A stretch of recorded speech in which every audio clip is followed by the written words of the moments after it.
وزیر داخلہ محسن نقوی کا ایران کا سرکاری دورہ، ایرانی وزیر داخلہ نے ایئرپورٹ پر استقبال کیا۔ محسن نقوی زائرین اور بارڈر ایشوز پر کل تہران میں سہ ملکی کانفرنس میں شرکت کریں گے۔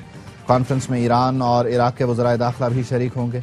کانفرنس پاکستان کی درخواست پر ہو رہی ہے۔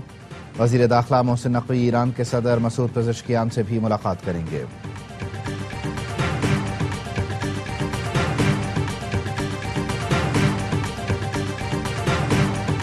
ملک قرآن کی جانب گامزن ہے، احتجاج اور فساد ملک دشمنوں کا ایجنڈا ہے۔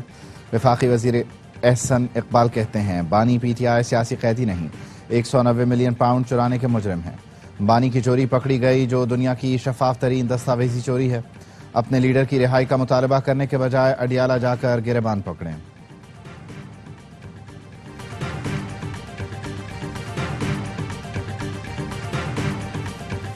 اور تحریک سے پہلے پی ٹی آئی قیادت میں اختلاف، لاہور میں اہم رہنما عالیہ حمزہ نظر انداز، چیف آرگنائزر پنجاب کو ہی اجلاس میں نہیں بلایا گیا۔ سیکرٹری جنرل سلمان اکرم راجہ نے پریس کانفرنس میں کہا عالیہ حمزہ مصروف ہیں اس لیے انہیں بلایا نہیں گیا۔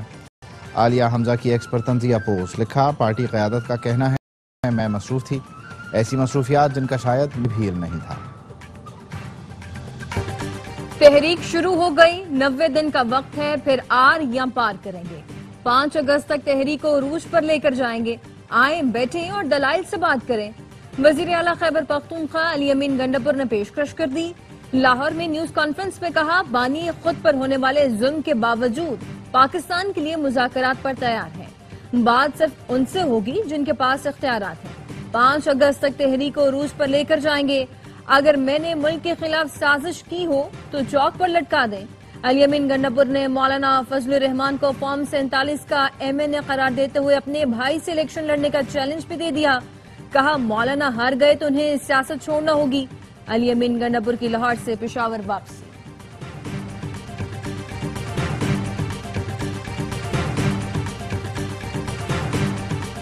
لگتا ہے 90 دن کا وقت گنڈاپور نے اپنی نوکری کے لیے مانگا ہے۔ سیاسی لوگ سیاسی لوگوں سے ہی مذاکرات کرتے ہیں، جلد یا بدیر ان کو سیاسی اور جمہوری لوگوں سے ہی بات کرنا ہوگی۔ وزیر اطلاعات پنجاب عظمہ بخاری کی نیوز کانفرنس، کہا وزیر اعلیٰ خیبر پختونخوا اپنی کابینہ کے ساتھ پنجاب کا مطالعاتی دورہ کریں، انہیں بتائیں گے کہ پشاور میں صفائی کیسے کرنی ہے۔ پنجاب کی ترقی خوشحالی کو آگ نہ لگائیں تو جلسے کی اجازت دینے پر اعتراض نہیں۔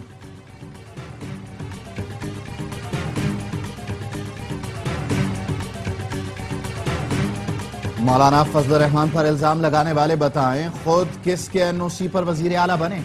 رہنما JUI حافظ حمداللہ کا سوال، کہا خیبر پختونخوا جل رہا ہے اور تم لشکر سمیت پنجاب فتح کرنے نکلے ہو۔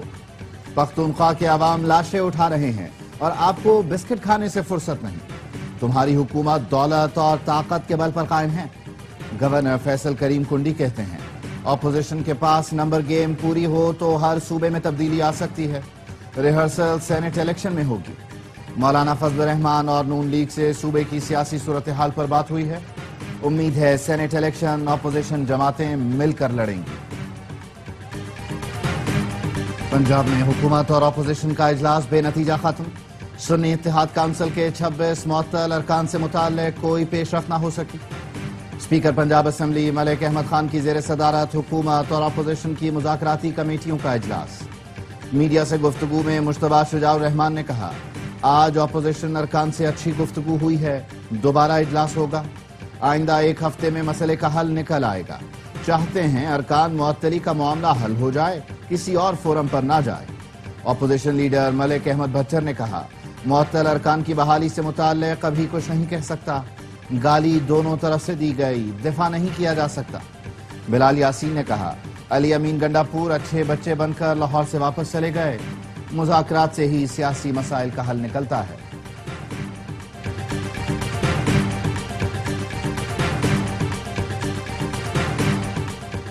چھبیسویں ترمیم کے حق میں ووٹ ڈالنے والے PTI ارکان فارغ۔ PTI قیادت نے کارروائی کرتے ہوئے 5 ارکان قومی اسمبلی کو برطرف کر دیا۔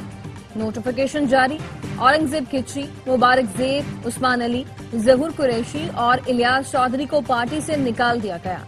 چیئرمین PTI بیرسٹر گوہر نے دعویٰ کیا 5 ارکان اب قومی اسمبلی سے نااہل ہو گئے ہیں۔ پہلے چینی برآمد کر کے صنعتوں نے اربوں روپے کمائے، اب انہی کے لیے چینی درآمد کی اجازت۔ چینی برآمد کی اجازت کس نے دی؟ کیا کوئی جواب دہ ہوگا؟ چینی مافیا، بروکرز اور ذخیرہ اندوزوں کی تحقیقات کب ہوں گی؟ سابق پرنسپل سیکرٹری فواد حسن فواد نے سوالات اٹھا دیے، کہا 30 کروڑ ڈالر کی چینی کی درآمد عوام کے مفاد میں نہیں، عام آدمی چینی کا بڑا صارف نہیں، اصل فائدہ خوراک اور مشروبات کی صنعت کا ہے۔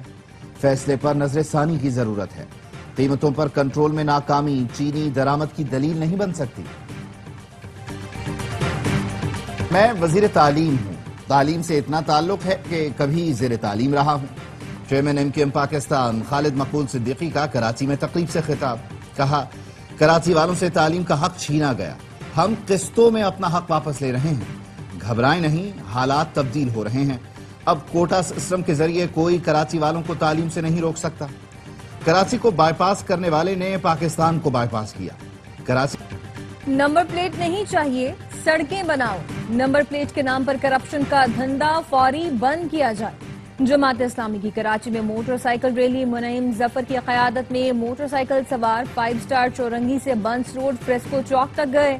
منعم ظفر نے شرکاء سے خطاب میں کہا سندھ حکومت کراچی کو انفراسٹرکچر دینے کو تیار نہیں، صوبائی حکومت نمبر پلیٹ کے نام پر بھتہ وصول کرتی ہے، عوام پانی کی فراہمی اور سڑکوں کی تعمیر کا مطالبہ کرتے ہیں، یہ نمبر پلیٹ کا قانون لے کر آئے۔ محکمہ پولیس کے کارندے جتھا بنا کر بائک سوار کو روک کر بھتہ وصول کرتے ہیں۔ کرپشن کا دھندا بند کیا جائے، ایسا نہ ہو حالات پھر قابو میں نہ رہیں۔ نمبر پلیٹ کے حصول کے لیے ایکسائز دفاتر پر آج بھی رش رہا۔ موٹر رجسٹریشن ونگ ہفتہ اور اتوار کو صبح 10 سے 4 بجے تک کھلا رکھنے کا فیصلہ کیا گیا۔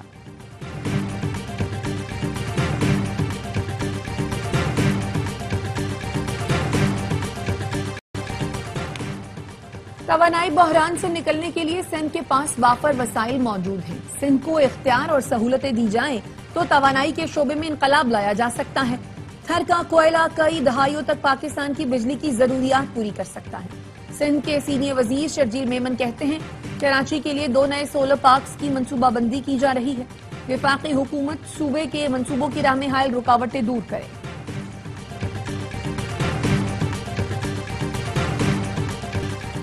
وفاقی حکومت کا فرنٹیئر کانسٹیبلری کو ملک گیر فیڈرل فورس میں تبدیل کرنے کا فیصلہ۔ ذرائع کا کہنا ہے فرنٹیئر کانسٹیبلری کا نام تبدیل کر کے فیڈرل کانسٹیبلری رکھا جائے گا۔ وفاقی کابینہ کی جانب سے FC ایکٹ میں ترامیم کی منظوری کے بعد آرڈیننس جاری ہوگا۔ FC کو 4 صوبوں اسلام آباد، گلگت بلتستان اور آزاد کشمیر میں کام کرنے کا اختیار دیا جائے گا۔ فیڈرل کانسٹیبلری کی command police service of Pakistan کے افسران کریں گے۔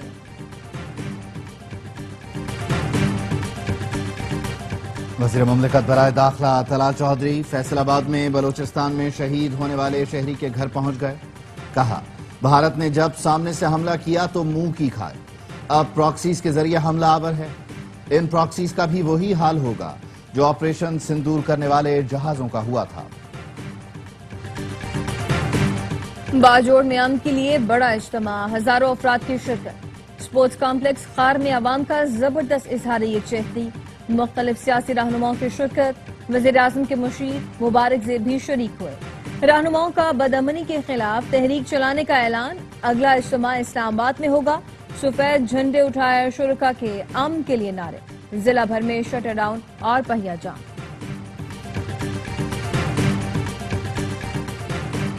لاڑکانہ میں گینگ ریپ کا شکار ذہنی معذور بچی ہسپتال میں دم توڑ گئی۔ 13 سال کی دعا ابڑو ٹراما سینٹر کے ICU میں زیر علاج تھی۔ دعا کو 2 دن پہلے رتو ڈیرو میں اغوا کر کے زیادتی کا نشانہ بنایا گیا۔ بچی گزشتہ روز صبح اسٹیڈیم کے قریب بے ہوش ملی تھی۔ گینگ ریپ کا مرکزی ملزم رضوان عرف کالو لہر پولیس مقابلے میں مارا گیا۔ پولیس کا کہنا ہے دیگر ملزمان کی تلاش جاری ہے۔ اداکارہ حمیرہ اصغر کی پراسرار موت کی تحقیقات کے لیے کمیٹی بنا دی گئی۔ SP کلفٹن عمران جاگیرانی سربراہ مقرر۔ تحقیقاتی کمیٹی نے حمیرہ اصغر کے 3 موبائل فون اور ٹیبلٹ سے ڈیٹا حاصل کر لیا۔ لیپ ٹاپ ابھی تک نہیں کھولا گیا۔ 2 افراد کے بیانات بھی لیے جا چکے۔ بلڈنگ کے چوکیدار اور صفائی والے کو پوچھ گچھ کے لیے بلایا گیا ہے۔ جم ٹرینر اور بیوٹی پارلر کے اسٹاف سے بھی رابطہ کیا جائے گا۔ کراچی فیڈرل بی ایریا میں تیزاب گردی،